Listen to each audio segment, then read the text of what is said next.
안녕하세요. 너울쌤입니다. 네, 오늘은 2025년 요양보호사 표준교재 개념 정리, 네, 4부, 또 전체 마지막 장, 네, 14장, 응급상황 대처 및 감염관리 파트, 요점 정리, 기출문제 풀어보는 시간 갖도록 하겠습니다. 네, 좀 많이 쉰다고 했는데, 네, 목소리가 아직도 회복이 안 됐고, 그렇다고 목소리가 회복될 때까지 기다렸다가는, 네, 아마도 넘어갈 것 같아요, 계속 기간이. 그래서 조금은 듣기가 뭐, 네, 좋은 목소리는 아니겠지만, 그래도 마지막 장을, 네, 정리를 물론 하는 게 좋을 것 같아서, 왜냐면 저희 수업을 듣는 선생님들도 이제 곧 종강이 도래되었거든요. 네, 그래서 조금, 네, 양해를 부탁드리면서 정리하도록 하겠습니다. 자, 표준교재 페이지 안내합니다. 656페이지부터 683페이지까지 단원에 해당됩니다. 자, 이 단어는 네, 응급상황 대처만 나오진 않아요. 네, 중간에 감염 관리와 연관되어 있는 내용들이 조금 더 플러스가 되어 있고, 사실 감염 관리의 내용들은 앞 페이지에서 네, 여러 군데에서 좀 언급했던 내용들이 복합이 되어 있다고 생각하시면 됩니다. 네, 그래서 여기는 앞에서 언급하지 않았던 내용하고 그죠? 네, 조금 다른 차이점 있는 부분이 있나? 이거를 좀 생각하시면서 강연 파트는 좀 봐주셨으면 좋겠거든요. 비중이 뭐 엄청 많은 파트는 아니지만 겹치는 부분이라면 차이점, 그 부분을 좀 생각하시면서 정리하시는 게 좋아요.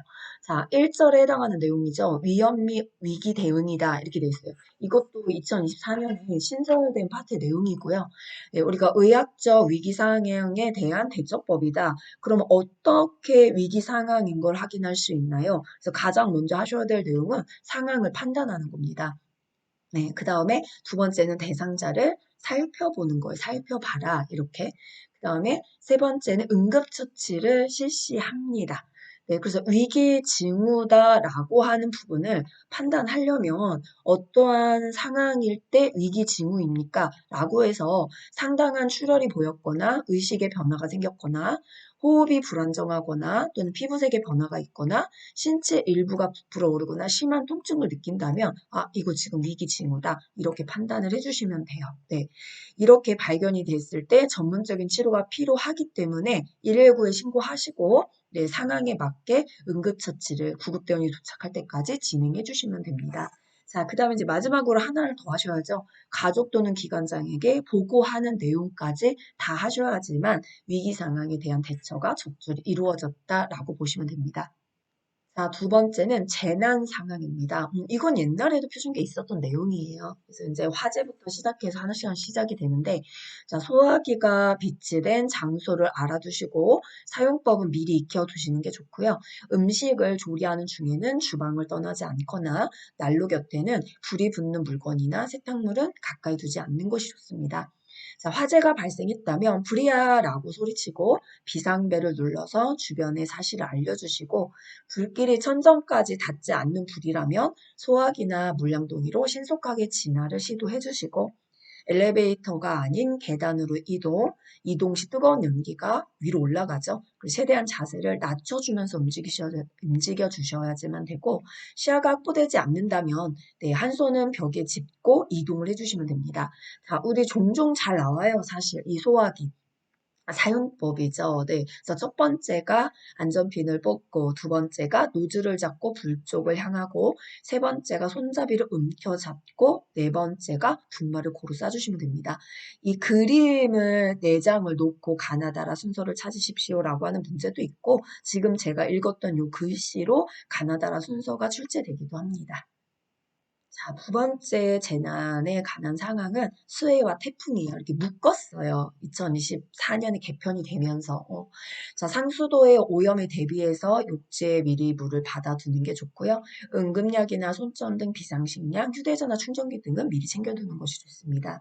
차량 이동 중이라면 속도는 최대한 줄여주시고 미리 연료는 좀 채워주시고 침수가 우려되는 낮은 지대는 피해주시고 하천변, 산길, 공사장, 가로등, 방파제 옆으로는 위험하죠. 이동하지 않는 것이 좋습니다. 물이 집 안으로 흘러 들어오는 경우에는 모래주머니를 사용해서 최대한 막아주시고 만일 몸이 물에 젖었다면 비누를 이용해서 깨끗이 씻어주시면 됩니다. 네, 항상 따라오는 게 2차 감염이기 때문에 그렇죠. 자, 다음은 지진입니다. 탁자 아래로 들어가 몸을 보호하고 탁자 다리를 꼭 잡아주셔야 돼요.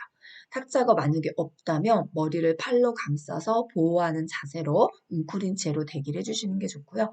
창문 근처 등 깨지거나 떨어지기 쉬운 물건이 있는 곳은 좀 피해 주시고, 흔들림이 멈추면 전기와 가스를 차단하고 문을 열어서 출구를 확보해 주시는 것이 좋습니다. 계단을 이용하여 신속하게 건물 밖으로 이동을 해주시고, 운동장이나 공원 등 넓은 공간으로는 이동하는 것이 훨씬 더 안전하죠. 쓰러질 물건이 없는 곳이잖아요. 그다음 휴대폰이나 라디오의 안내 방송에 따라서 공공 대피 장소로 이동하는 것이 좋습니다. 다음은 정전과 전기 사고입니다. 가정용 산소호흡기와 같이 전기에 의존하는 필수 의료 장비가 중단되는 경우라면 119에 신고하셔서 긴급 후송을 준비해 주셔야 됩니다.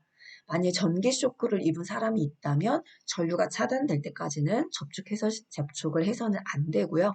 긴급 상황이 없을 경우에는 누전 차단기 이상 유무를 확인하시고 정전의 원인을 살펴보는 것이 좋습니다. 정전이 복구가 되면 하나의 콘센트에 여러 개의 전열 기구를 연결하지 않아요. 하나에 하나, 그쵸?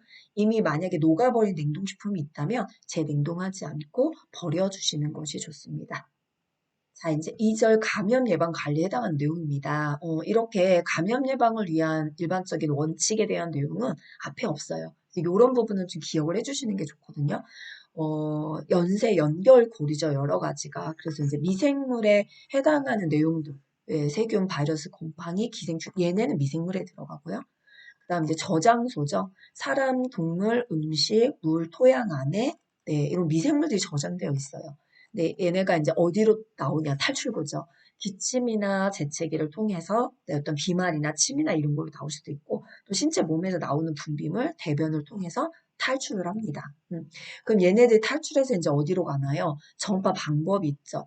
네, 손으로 가는 직접 접촉이 있고, 친구나 드레싱과 같은 간접 접촉, 또는 동물이나 곤충을 통해서 움직이는 활성 매개체, 공기를 통해서도 전파가 됩니다. 이렇게 전파 방법을 통해서 침입구로 들어가는 거죠. 입이나 코나 눈이나 피부 상처나 비뇨 생식기를 통해서. 그런데 감염이 잘 되시는 분들이 있어요. 민감한 대상자다라고 해서 언제나 빠지지 않는 노인, 영유아, 면역 결핍자. 사실 뭐 누구나 해당이 되긴 하지만 요렇게 민감한 대상자에게 들어가요. 그러니까 요게 고리가 요렇게 시작을 해서 한 바퀴를 삥 돌아서 가는 거죠.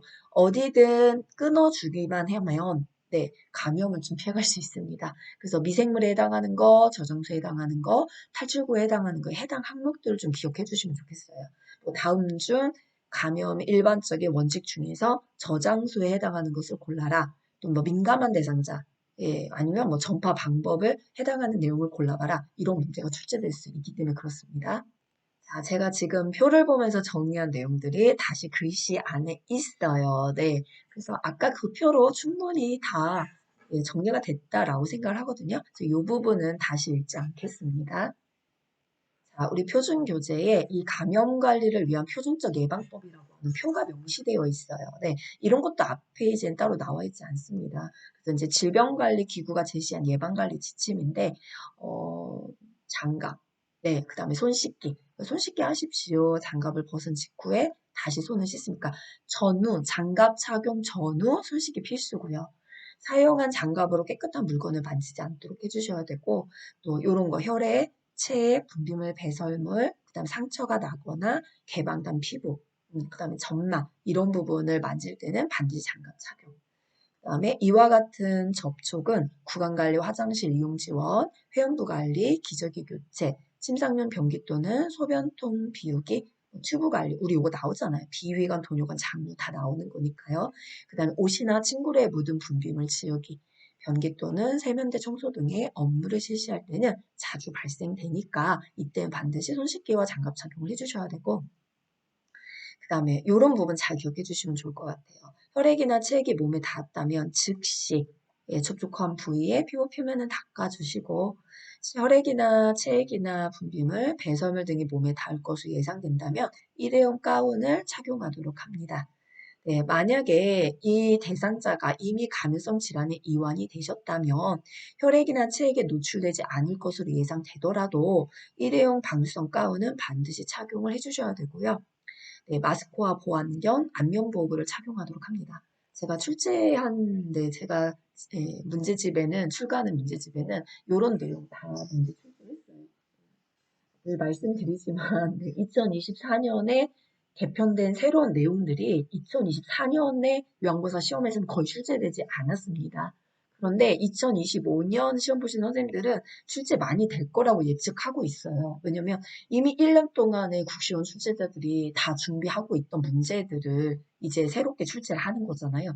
그래서 저는 늘 말씀드려요. 2025년에는 2024년에 개편이 됐고 추가가 됐던 내용들 안에서 시험 문제가 많이 출제될 거다라고 생각을 하니까 그런 부분들의 내용을 좀 꼼꼼히 살펴주셨으면 좋겠습니다. 라는 당부를 좀 드리는 거거든요. 그래서 이론표도 같이 읽고 정리하는 거다라고 생각해 보시면 좋겠습니다. 자, 우리 개인 보호구는 언제 착용하나요? 그쵸? 네, 그래서 안면보호구나 마스크나 보안경 같은 경우에는 눈, 코, 입의 점막에 환자의 혈액이나 체에 분비물이 묻을 우려가 있을 때 반드시 착용해 주셔야 되고, 장갑 같은 경우에 혈액 또는 감염물질, 환자의 피부와 접촉했을 때, 네, 접촉할 때, 그쵸? 했을 때가 아니라 그 과거형이니까 하게 되는 상황에서. 근데 아까 앞에서도 나왔죠. 환자의 혈액이나 체액이나 분비물이나 배설물의 접촉이 예상된다면 그때는 일회용 방수성 가운을 착용해 주십시오. 라는 언급이 들어갔잖아요. 그래서 다시 한번 상기하기 위해서 표의 내용을 가져온 거고요. 자, 손 씻기 6단계입니다. 이거는 사실 앞에도 많이 나와 있는 거고 한 가지만 기억해 주시면 좋을 것 같아요. 언제든 손을 씻는다 어떤 상황이든 간에 뭐뭐 하기 전, 뭐뭐 한 난 후 반드시 2번 정도는 손을 씻는다. 네, 6단계는 너무나 잘 아시잖아요. 골고루 닦아주시면 됩니다. 손바닥, 손등, 손가락 사이, 엄지손가락, 손가락 전부 다 두 손 모아 또 손톱 밑에, 그쵸? 모두 다. 일회용 방수성 가운은 언제 착용하나요? 앞에서도 언급했어요. 이거는 이제 가운을 입는 순서잖아요. 일회용 방수성 가운을 꺼내서 손 위생 후에 손 씻기 먼저 깨끗이 잘 하고 포장 제거하고 비닐 가운 꺼낸 다음에 일회용 방수성 가운을 펼쳐줍니다. 가운은 안쪽이 몸을 향하게 해서 어깨 부분을 잡고 그 다음에 머리부터 팔 순으로 가운 안으로 넣어서 입어주시면 돼요. 네. 네, 일회용 방수성 가운을 정리하는데 어깨 정리하시고 허리끈 묶고 비닐 장갑을 착용해 주시면 됩니다. 자, 다음은 흔한 감염성 질환 관리다라는 부분인데 사실 결핵은 앞에서 직업성 감염 질환에서도 한번 언급을 하고 그 다음에 5장의 호흡기 질환에서도 폐결핵에서 한번 언급을 해요. 그래서 그 두 가지 중에서 이 부분과 겹치지 않는 부분이 혹시 있을까라고 생각을 해보시면서 이 내용을 저는 정리를 했거든요. 네, 그래서 아는 게 나오실 수도 있고, 그 앞에서는 안 나왔는데 라는 내용이 나올 수도 있어요. 그래서 공기를 통한 감염성 질환과 비말 전파죠. 그래서 대부분 폐결핵으로 발병을 하지만 결핵은 폐에만 발생하는 건 아니에요. 다른 여러 가지 질환에도, 여러 가지 신체 부위에도 생길 수가 있는 그런 질환 중에 하나인 거고, 자, 이 결핵에 걸린 사람과 접촉한 것이 확인되었다면 병원이나 보건소를 방문해서 결핵균에 노출되었는지 검사를 받는 것이 좋습니다. 자, 2주간의 항결핵제 치료를 받는 경우에 전염력은 크게 떨어져서 전염의 가능성은 매우 낮아집니다. 그러나 공기를 통해 직접 전파가 가능하기 때문에 6개월 이상 완치 판정을 받기 전까지는 이런 부분은 앞에 없단 말이에요. 네, 마스크를 착용하시고 돌봄을 제공하는 것이 바람직합니다. 호흡기를 통해 감염되기 때문에 결핵에 걸린 대상자 물건 함께 사용하셔도 되고 햇볕에 약해요. 그래서 직사광선을 쪼이면 수분 내에 사멸되니까 평소 침구류는 일광 소독하는 것이 중요합니다. 다음은 독감입니다. 네, 독감도 앞에서 많이 언급하죠. 네, 그래서 이제 예방 접종의 이제 권장 시기다 이렇게 해서 조금 앞 내용과 좀 다르긴 하지만 어쨌든 이 페이지에서는 10월에서 12월 사이에 독감 예방 접종을 우리가 권장하고 있고요. 그리고 요 회복이 될 쯤이에요. 보통 뭐 독감은 5일 정도 약을 먹고 있기 때문에 다시 열이 나고 누런 가래가 생기면 독감 재발이 아니라 독감 바이러스로 인한 바이러스 폐렴이 의심되기 때문에 이때는 병원에 가셔서 진료를 꼭 받아주셔야 돼요. 일주일 정도 쉬어줘라 라는 이야기는 앞에도 있고요. 자, 코로나19는 앞에 없습니다. 우리가 이미 겪어왔던 질환이기 때문에 너무나도 잘 알고 계실 거고요. 증상이 나타나기 전부터 하루에서 최대 2주간 잠복기를 거쳐갑니다. 그래서 7일 이상 자택에서 자가격리 기간을 좀 가지셔야 되고 또 일부 환자들은 장기간 후유증, 이런 후유증 겪어보신 선생님들 계시죠? 그래서 후각이나 미각의 장애, 피로, 집중력 저하 또는 계속되는 기침, 이와 같은 증상들의 후유증을 겪는 것이 코로나19입니다. 자, 다음은 노로바이러스 장염입니다. 이것도 앞에 있죠. 네, 감염력 매우 강하다. 그래서 오염된 음식, 특히 익히지 않은 굴이나 해산물, 또 깨끗하지 않은 물로 세척한 과일이나 채소, 불충분하게 익힌 고기가 들어있는 인스턴트 음식, 염소 소독이 되지 않은 물, 또 감염된 대상자의 구토물에 의해서 2차 감염도 흔하게 발생합니다. 11월부터 다음해 4월까지 발생률이 높고 장관 감염증 등 집단 발생이 가장 흔한 원인입니다. 이런 내용은 앞에도 있죠. 격리하더라도 업무를 중단하시고 음식조리는 하지 않는 것이 좋습니다.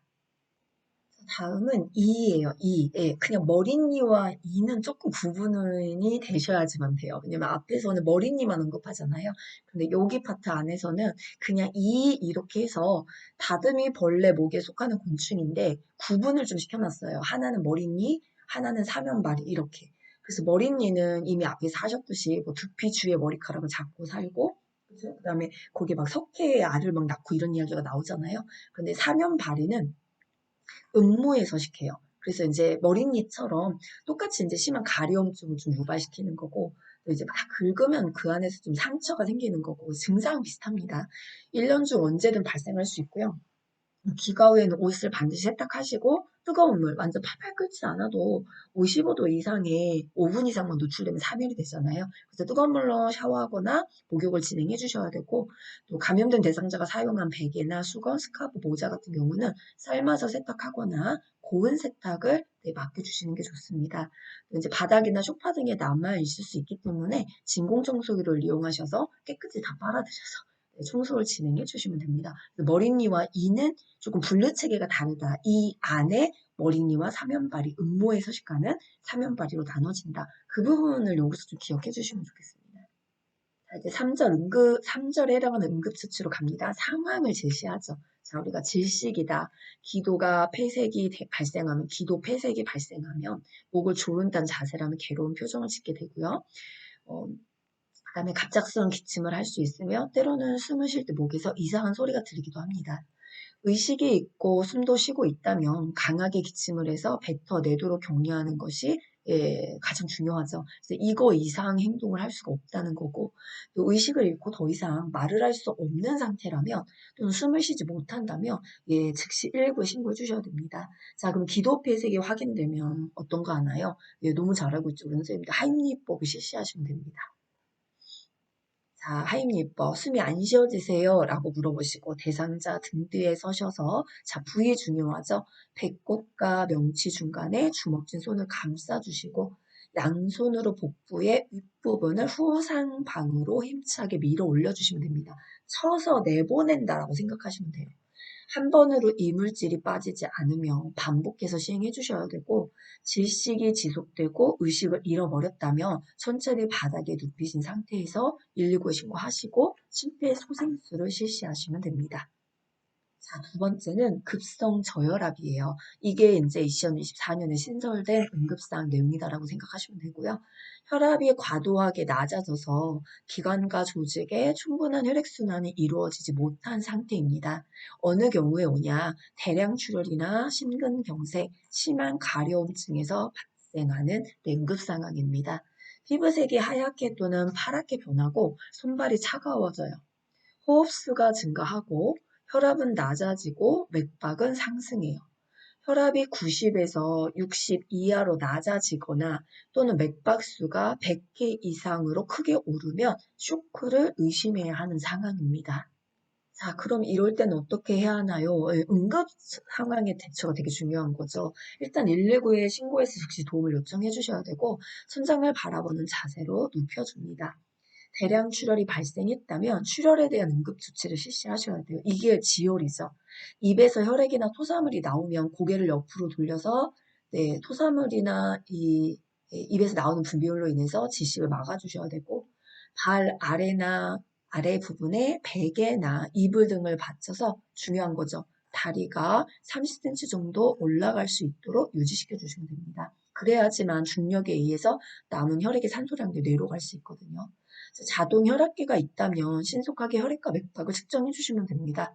네, 상황이 종료될 때까지 절대적으로 의식이 없다면 물이나 음식을 주어서는 안 돼요. 의식이 없는 상태에서 물이나 음식을 드시면 항상 열려있는 기도로 넘어가 버리잖아요. 예, 그럼 또 하나 응급상이 발생합니다. 다음은 출혈입니다. 즉시 도움을 요청해 주셔야 돼요. 예, 그래서 119에 필요하다면 얼른 신고를 해주시고 제일 중요한 건 지혈이에요. 그래서 장갑을 착용하셔서 출혈비를 노출하신 상태에서 출혈량이 적다면 멸균 꺼즈를 활용해서 상처를 압박해 주시면 됩니다. 네, 우리 사람의 손에 손바닥이 직접 압박, 가장 지혈을 빨리 할 수 있는 방법이거든요.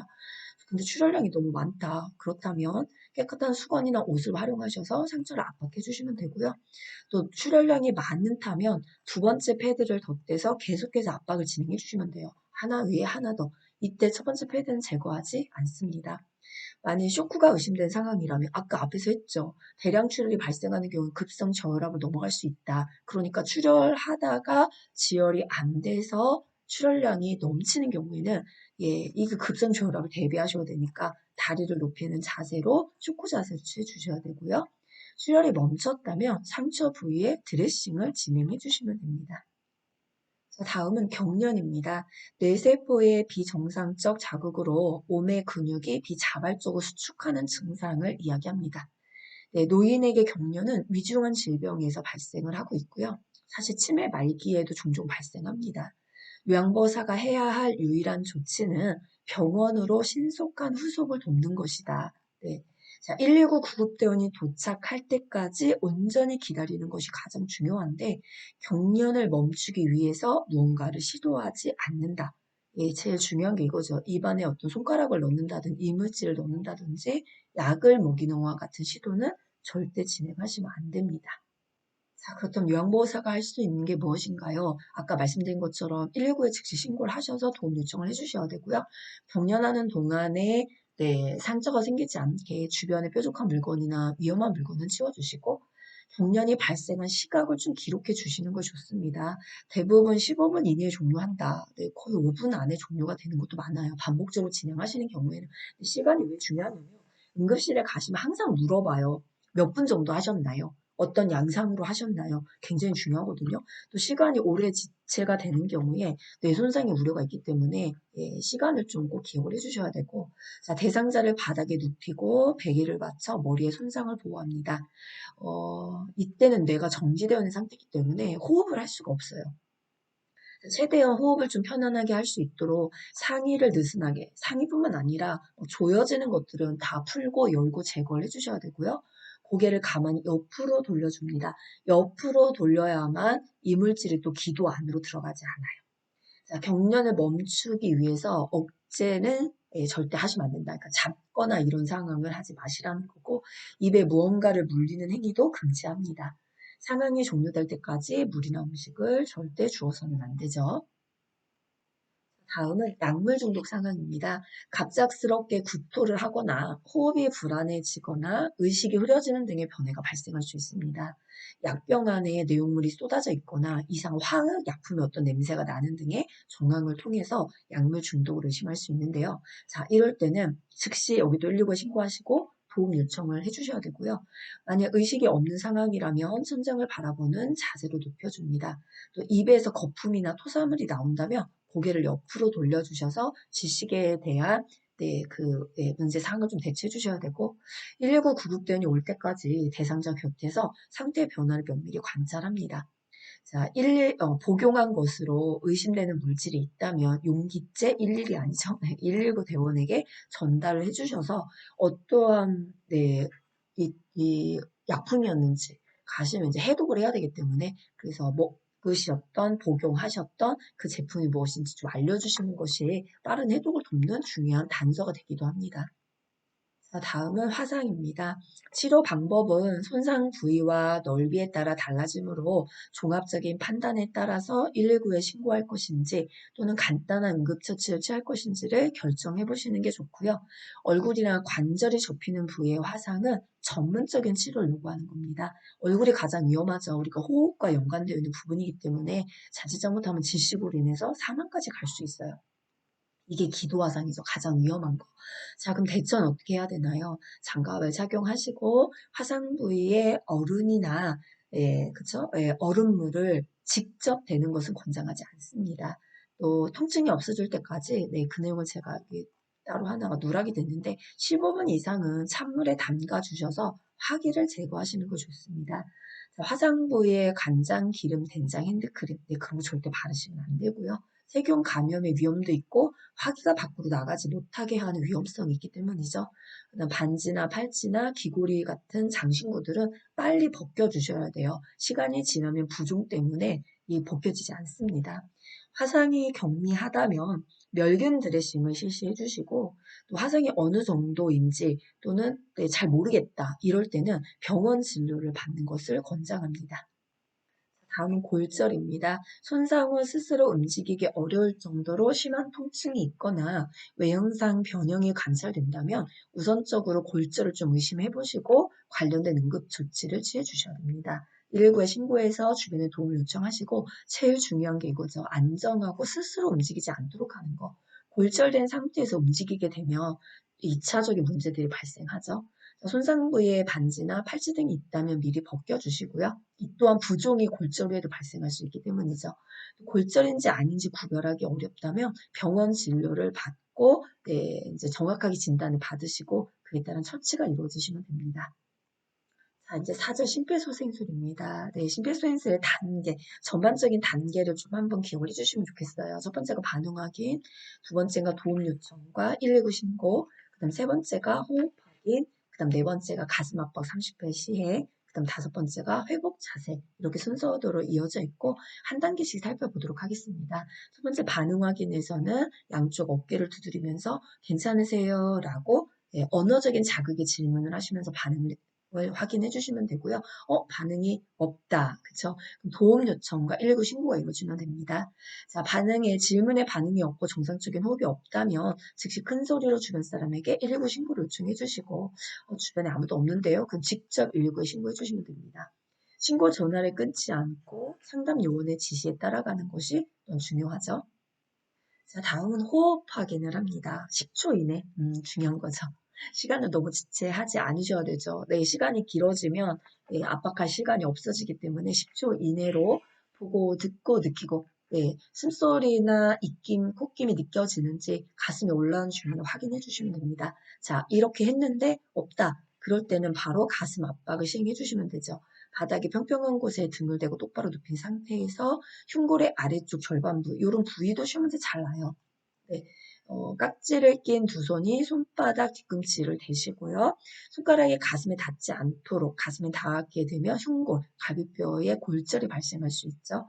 양팔을 쭉 편 상태로 체중을 실어주시고 성인에서는 분당 100에서 120회의 속도로 약 5cm 깊이로 강하고 빠르게 시행을 해주시면 됩니다.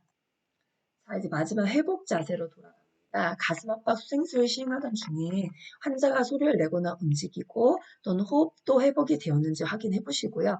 호흡이 회복이 됐다면 옆으로 눕혀서 기도가 막히는 것을 예방해 주시면 됩니다. 자, 환자의 반응과 정상적인 호흡이 없어진다면 심정지가 재발한 것이기 때문에 이때는 다시 신속히 가슴 압박과 인공호흡을 다시 시작을 해주시면 됩니다. 자, 이렇게 압박 자세와 회복 자세를 그림으로 좀 살펴보겠습니다. 아까 압박 자세 있었죠. 흉골의 하단 2분의 1 지점에 팔꿈치를 쭉 펴신 상태에서 생체 체중을 실어서 분당 100에서 120회의 속도로 5cm 깊이로 30회의 압박을 진행해 주시면 되고요. 자, 회복 자세는 방금 말씀드린 것처럼 옆으로 눕힌 자세인데 우측을 쳐다보고 있는 우측입니다. 그냥 옆으로 기억하지 마시고 우측이. 예전에 그런 문제 많이 냈었어요. 회복 자세를 골라봐라라고 하는데 하나는 오른쪽을 쳐다보고 있고 하나는 왼쪽을 쳐다보고 있다는 거죠. 둘 다 옆인데요. 아니요, 우측이에요. 심장이 눌리는 것을 좀 예방하기 위해서 오른쪽을 쳐다보는 옆으로 누운 자세를 진행합니다. 자, 이제 자동 심장 충격기 사용입니다. 자, 우리 자동 심장 충격기는 심근경색 후 발생하는 심실세동이 가장 큰 이 심정지 원인이잖아요. 이랬을 때 보통 우리가 사용을 하는 거고 누구나 사용할 수 있고요. 자, 그러면 여기도 순서 전원을 켜고 그 다음에 패드를 부착하고 심장 충격을 시행하고 즉시 심폐소생술을 다시 돌아갈게요. 네, 하나가 빠졌어요. 전원을 켜고 패드를 부착하고, 그렇죠. 분석을 해야지. 심장 리듬 분석을 하고, 심장 충격을 시행하고, 다시 심폐소생술로 돌아갑니다. 이렇게 심폐소생술 순서처럼 자동 심장 충격기도 사용 순서를 나열하시오라고 하는 문제가 가장 기본 문제입니다. 그래서 전체적인 순서 흐름을 한번 체크를 하신 거고요. 그 다음 이제 세부적으로 단계마다 체크해야 될 내용들이 있잖아요. 가장 먼저 전원을 켜는데 반응과 정상적인 호흡이 없는 심정지 대상자만 사용을 합니다. 이거 되게 중요한 거거든요. 네, 그러니까 다 필요 없어요. 앞에 어떤 말이든 딱 하나만 들어가시면 돼. 심정지 대상자만 쓴다. 뭐 의식이 없는 사람 아니죠. 왜? 의식이 없는데 심장이 뛰는지 안 뛰는지 확인이 안 되잖아요. 예, 그래서 의식이 없는 사람이 아니라 심정지 대상자만 사용을 합니다. 그리고 심폐소생술 중 자동 심장 충격기가 도착하면 지체 없이 적용을 해주셔야 되고요. 자, 우리 패드 부착 부위, 패드 1, 오른쪽 빗장뼈 쇄골이죠. 아래에 부착을 해주시면 되고, 패드 2, 왼쪽 젖꼭지 중간 아래 겨드랑이선. 요 그림도 잘 기억을 해주시고, 패드 부착 부위도 시험 문제 굉장히 많이 출제를 하는 영역이에요. 또 글씨도 부위도 잘 기억을 해주시고, 자, 이제 패드를 부착하면 다음 단계가 진행이 되죠. 자, 심장 리듬 분석에 들어갑니다. 분석 중입니다. 라는 음성 지시가 나오면 심폐소생술을 즉시 멈추시고 손을 떼주시면 됩니다. 그럼 이제 분석을 막 해요. 그쵸? 네, 그 다음에 분석이 끝난 후에 심장 충격이 필요하다면 심장 충격 버튼이 깜빡이기 시작을 합니다. 네, 심장 충격 버튼 누르시기 전에 반드시 다른 사람들한테 떨어져 주세요. 네, 그쵸? 네, 물러나 주세요. 라고 하신 다음에 심장 충격 버튼을 눌러주시면 되고, 이제 심장 전기 압박, 전기 충격이 들어갔으니까 즉시 심폐소생술을 다시 시작해 주시면 됩니다. 심장 충격기는 2분마다 심장 리듬을 반복해서 분석하고 있어요. 자, 언제 이거를 멈출 수 있나요? 심장 충격기의 사용이나 심폐소생술의 시행은 119 구급대가 현장에 도착할 때까지 지속됩니다. 자, 이제 문제 풀어보도록 하겠습니다. 1번 대상자의 응급 상황 중에서 전문적인 치료가 필요하다고 판단되는 위기 징후에 해당하는 것은 1번 선홍색의 피부색, 2번 안정된 의식, 3번 미약한 출혈, 4번 심한 통증, 5번 안정된 호흡. 네, 정답은 4번이죠. 심한 통증. 네, 상당한 출혈. 네, 미약한 출혈 아니고요. 네, 상당한 출혈. 그 다음에 안정된 의식 아니고 의식의 변화. 안정된 호흡 아니고 호흡 불안정. 네, 선홍색의 피부가 아닐 겁니다. 피부색이 네, 좀 푸르지거나 그쵸? 피부가 없어지는 그런 색. 그 다음에 또 있죠. 네, 신체 일부가 부풀어 오르거나 그죠? 그 다음에 마지막 하나가 지금 답으로 되어 있던 심한 통증. 이런 경우는 위기 징후에 해당하는 내용입니다. 자, 2번 시설에서 화재가 발생하였을 때 대피하는 방법으로 옳은 것은 1번 마른 수건으로 입을 감싼다. 2번 숨을 깊이 들이마시며 대피한다. 3번 화재 장소의 반대 방향 비상구로 이동한다. 4번 화재가 발생한 장소의 방화문을 열어놓는다. 5번 허리를 펴고 양손으로 벽을 짚으며 이동한다.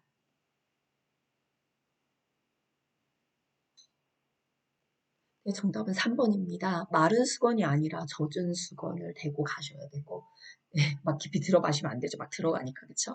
네, 화재가 발생한 전 방화문은 이렇게 차단해야죠. 네, 허리는 펴고, 아니요, 이렇게 낮춘 자세에서, 그쵸? 한 손으로 벽을 짚고, 네, 한 손으로 입을 가리고 이동하시는 거잖아요. 당연히 반대 방향으로 이동하셔야 되고, 화재 장소와 반대 방향. 3번 지진이 발생한 경우 대비 방법으로 옳은 것은 1번 흔들림이 잠시 멈추면 출구를 잠근다. 2번 흔들리는 동안에는 탁자 위로 올라간다. 3번 학교 운동장이나 공터로 이동한다. 4번 건물 밖으로 이동하는 경우 엘리베이터를 이용한다. 5번 깨지기 쉬운 유리그릇은 높은 곳에 둔다. 네, 정답은 3번입니다. 네, 흔들림이 잠시 멈추면 출구를 열어두셔야 되고 네, 흔들리는 동안에 위로 올라가시면 안 되죠. 다리 아래 들어가셔야 되고 공터나 운동장 안전하잖아요. 계단을 이용해 주셔야 되고 깨지기 쉬운 유리 같은 경우에는 높은 곳에 두지 않습니다. 4번 감염 예방을 위한 일반적 원칙으로 옳은 것은 2번 기침, 콧물이 있는 경우 민감한 대상자 접촉해도 상관없다. 2번 대상자와 접촉 전은 손 씻기가 필요하지 않다. 3번 대상자의 눈, 코, 구강은 청결하지 않아도 된다. 4번 질병관리청의 방역 지침은 필요한 사항만 따른다. 5번 예방접종을 통해 대상자의 면역 기능을 향상시킨다.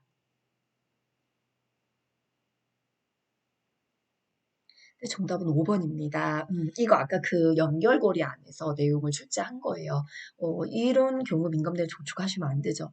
손을 씻기는 항상 전후에 하셔야 되고, 눈, 코, 구강 청결하셔야 되고, 필요한 사항만 따르는 게 아니라 방역 지침은 전체적으로 다 잘 숙지하시고 따라주셔야 됩니다. 자, 5번 오염된 물질이 바닥이나 침구, 옷 등에 묻은 경우 감염 전파의 위험을 줄이기 위한 환경관리 방법으로 옳은 것은 1번 맨손으로 처리해도 된다. 2번 경우에 따라서 비닐 장갑을 착용하는 것이 적당하다. 3번 혈액이 묻은 경우 주방 세제와 물을 1대9로 희석해서 사용한다. 4번 체액이 묻은 유리는 일반 쓰레기로 처리한다. 5번 심각하게 오염되었다고 판단된 옷은 삶는다. 네, 정답은 5번입니다. 심각하게 오염되었다고 판단된 옷이나 침구류는 삶으셔도 되고 살균 표백제를 사용해서 세탁한다. 삶거나 살균 표백제를 사용해서 세탁한다. 네, 이거 664 아니죠. 9죠. 네, 669페이지의 포인트 안에 박스 안에 있는 내용이에요. 맨손으로 처리하시면 안 되고요. 네, 경우에 따라 비닐 장갑 아니고 고무 장갑을 착용합니다.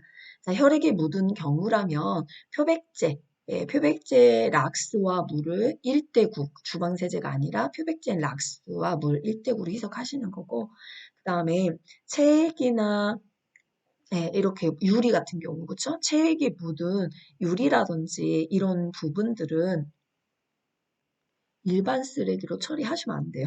네, 이게 오염물이 묻어있잖아요. 따로 분리 배출을 진행해 주셔야 되겠죠? 그래서 그 표에 나와 있던 내용이다라고 생각해 주시면 좋겠습니다. 박스, 표 아니고 박스. 네. 자, 이제 6번 급성 저혈압인 쇼크에 해당하는 대처하는 방법으로 옳은 것은 1번 입에서 토사물이 나오면 똑바로 눕힌다. 2번 머리를 베개나 이불로 받쳐서 상승시킨다. 3번 상황이 종료되면 물이나 음료를 준다. 4번 대량 출혈, 심근경색, 심한 가려움증 등에 의해서 발생한다. 5번 혈액과 맥박 측정은 의료행위이므로 요양보사는 하지 않는다. 정답은 4번입니다. 네, 이런 상황에서 급성 저혈압 쇼크가 발생할 수 있고요. 입에서 토사물이 나오면 옆으로 눕혀야 되죠. 고개를 옆으로 돌려야 돼요. 똑바로가 아니고요. 그다음 다리를 30cm 정도 올려주는 자세를 취해주셔야 되고 절대 물이나 음료를 주시면 안 됩니다. 자, 주변에 자동 혈압계가 있다면 신속하게 혈압과 맥박을 측정한다라고 나옵니다. 네, 충분히 하실 수 있죠. 우리 선생님들도 정상 범위만 안다면 일반인도 측정하는 건데 당연히 연구 선생님들 더 잘하실 수 있어요. 네. 7번 프로그램을 하던 대상자가 쓰러지면서 몸이 뻣뻣해지고 침을 흘릴 때 대처 방법은 1번 머리를 뒤로 젖힌 후 몸을 꽉 잡는다. 2번 안전한 곳으로 옮겨서 항경련제를 복용한다. 3번 입에 손수건을 물려준다. 4번 즉시 한입법을 실시한다. 5번 얼굴을 옆으로 돌려 눕히고 관찰한다. 네, 정답은 5번입니다. 네, 몸이 뻣뻣해지고 침을 흘린다. 경련이다. 라고 바로 느껴지시죠? 네, 그래서 경련 대처법 중에 맞는 내용은 5번밖에 없습니다. 잡으시면 안 돼요. 한 경련제 아무것도 먹일 수 없고요. 입에 물리셔도 안 되고 하임리법은 질식대처법이잖아요. 8번 뜨거운 물을 손에 쏟아 화상을 입은 대상자의 응급처치 방법으로 옳은 것은 1번 물집이 생기지 않도록 압박분대를 감는다. 2번 화상 부위에 수돗물을 세게 틀어준다. 3번 화상 부위에 감각이 있는지 확인한다. 4번 손에 부종이 생기기 전에 찬물에 담근다. 5번 화상 부위에 연고를 바른다. 정답은 4번입니다. 찬물에 15분 정도 담가서 화기를 제거해 주시고, 네, 어느 정도 상태인지를 우리가 이제 진단하는 부분이죠. 네, 그래서 가장 빠른 응급처치 방법입니다. 자, 9번. 의식을 잃고 쓰러져 있는 대상자에게 시행하는 심폐소생술 단계로 옳은 것은 선생님들이 찾아주세요. 시간 드리겠습니다.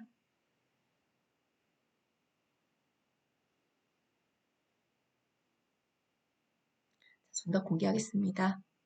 네, 정답은 3번입니다. 반응 확인하시고 도움 요청 119에 신고해 주시고요. 그 다음에 10초 안에 호흡 확인해 주시고 네, 없다. 가슴 압박을 진행해 주시면 됩니다. 10번 심폐소생술을 할 때 가슴을 압박하는 방법으로 옳은 것은 1번 압박 심하다 위치는 변경되어도 상관없다. 2번 압박의 힘을 높이기 위해 손가락은 가슴에 닿게 한다. 3번 분당 100에서 120회의 속도로 대상자의 가슴을 누른다. 4번 3cm 깊이로 가슴을 눌릴 정도로 압박한다. 5번 복장뼈 하단에 칼돌기를 압박한다. 네, 정답은 3번입니다. 분당 100에서 120회의 속도로 맞죠? 네, 위치는 바뀌시면 안 되고 손가락은 가슴에 닿으면 골절이 일어나니까 손가락은 최대한 닿지 않게 조심해 주셔야 되고 5cm의 깊이로 눌리게 해주시면 되고 하단에 칼돌기 압박하시면 안 됩니다. 그쵸? 네. 자, 11번 심폐소생술을 할 때 압박 자세로 옳은 것은 네, 찾아주세요.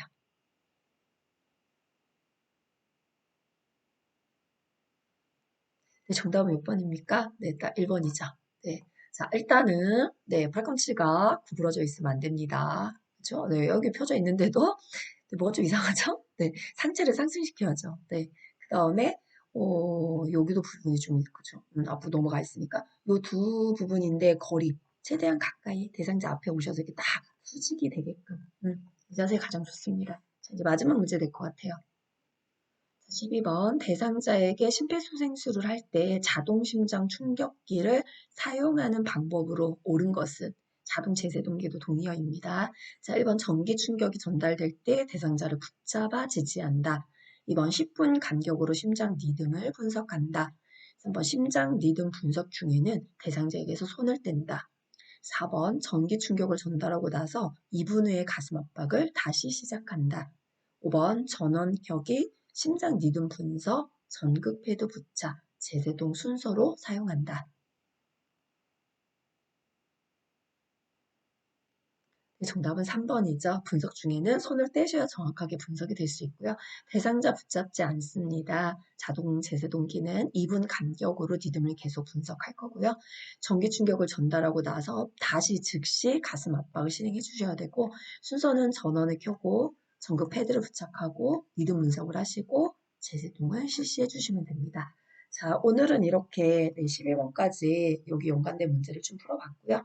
네, 이렇게 하면 2025년 네, 표준교재 개념 정리는 1장부터 14장까지 늘 말씀드리지만 15장은 치매 요양보 기술에서 보기 상황으로 문제 출제를 하고 있기 때문에 따로 단원 정리만 안 했을 뿐 시험에 안 나오는 게 아니다라는 것도 기억을 좀 해주시면 좋겠습니다. 네, 이렇게 2025년이 네, 힘들지만 정리가 되었습니다. 마지막 장을 이렇게 약간 쉰 목소리로 할 수밖에 없는 상황이 됐는데, 예, 어쨌든 저도 제가 계획한 바대로 또, 네, 지켜야 될 약속을 모두 다 지켰다고 생각을 하거든요. 네, 우리 선생님들 모두 2025년에 잘 정리하셔서, 예, 좀 좋은 결과로 합격이라는 또 좋은 결과, 또 열심히 하셨던 과정에 대한 보상, 이렇게 든든히 받는 그런 한 해가 되셨으면 좋겠습니다. 사실 이제 제가 이 영상을 찍으면 1년 동안 계속 봐요. 꾸준하게 가는 영상이거든요. 어느 분들은 예, 개념 정리 영상만 반복적으로 보시는 선생님들도 계시기 때문에 모두 어떤 분들이 보실지 모르겠지만 노을은 네, 합격이라는 응원을 힘차게 이 14장 안에 마지막 장에 가득 담아서 선생님들에게 보내드리도록 하겠습니다. 네, 별로 네, 좋지 않은 목소리지만 경청해 주시고 함께 공부해 주신 우리 선생님들 모두 감사합니다. 네, 구독, 좋아요, 알람 설정 눌러주시면 새로 올라온 영상 쉽게 보실 수 있습니다. 네, 개념 정리는 끝났지만 아직 너울의 요양보호사 문제 해설이 아직도 많이 남아있기 때문에 그 부분까지 열심히 너울은 달려가도록 하겠습니다. 감사합니다.